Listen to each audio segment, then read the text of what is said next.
Historia, verdad y Biblia.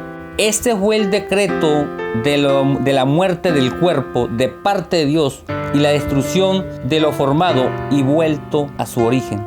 Así, este es el pago del deseo y el consumir el cuerpo, algo que solo le daba provecho a la carne.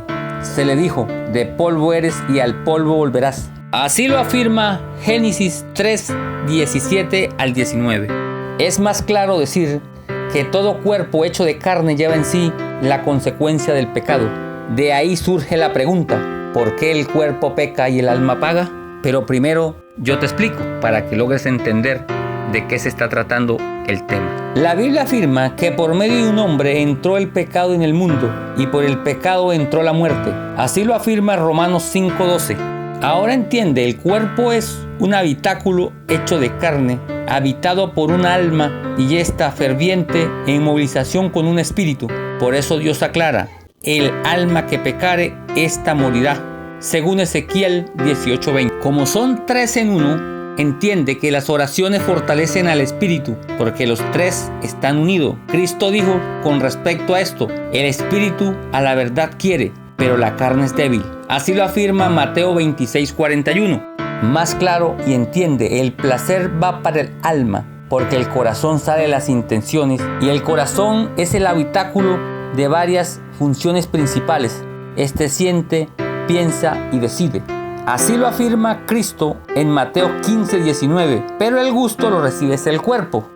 Espero que entiendas que el gusto es diferente al placer.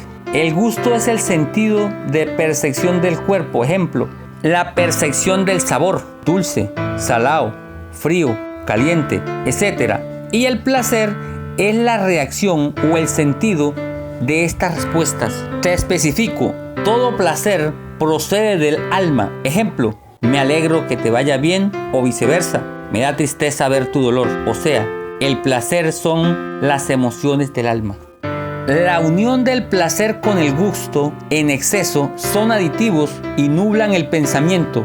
Esto hace que el espíritu pierda juicio, o sea que esta unión le hace daño al alma. Te explico, los gustos del cuerpo le dan placer al alma y estos les generan tentación o le encadenan a tal que por gusto y placer él pierde el buen juicio y es prisionero en sí mismo. Cuando el alma se le nubla el juicio para decisiones es porque es superada por la carne. Por eso el alma tiene que estar por encima de la carne y lo que al espíritu le hace provecho, a la carne no le gusta. Sabiendo esto entenderás que si el cuerpo o la carne peca, el alma paga. Por eso es que si el cuerpo peca, el alma paga. Pero sobre eso, ¿qué te dice la Biblia? Sabiendo ya que todo cuerpo tiene en sí dos seres a dos luchas, dice así la Biblia, porque los deseos de la carne piensan con las cosas de la carne, pero los deseos del espíritu en las cosas del espíritu. Así lo afirma Romanos 8:5, o sea, más claro, porque el que viva conforme a las obras de la carne morirá, mas si por el espíritu hacéis morir a la carne, así vivirás. Así te lo afirma Romanos 8:13.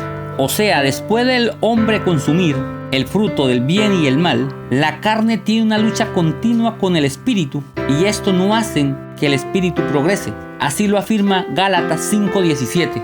Por eso todo cristiano, renovado ya por Cristo y muerto ya la carne, se debe vivir por el espíritu y andar también conforme al espíritu. Así lo dice Gálatas 5:25. Que Dios te bendiga.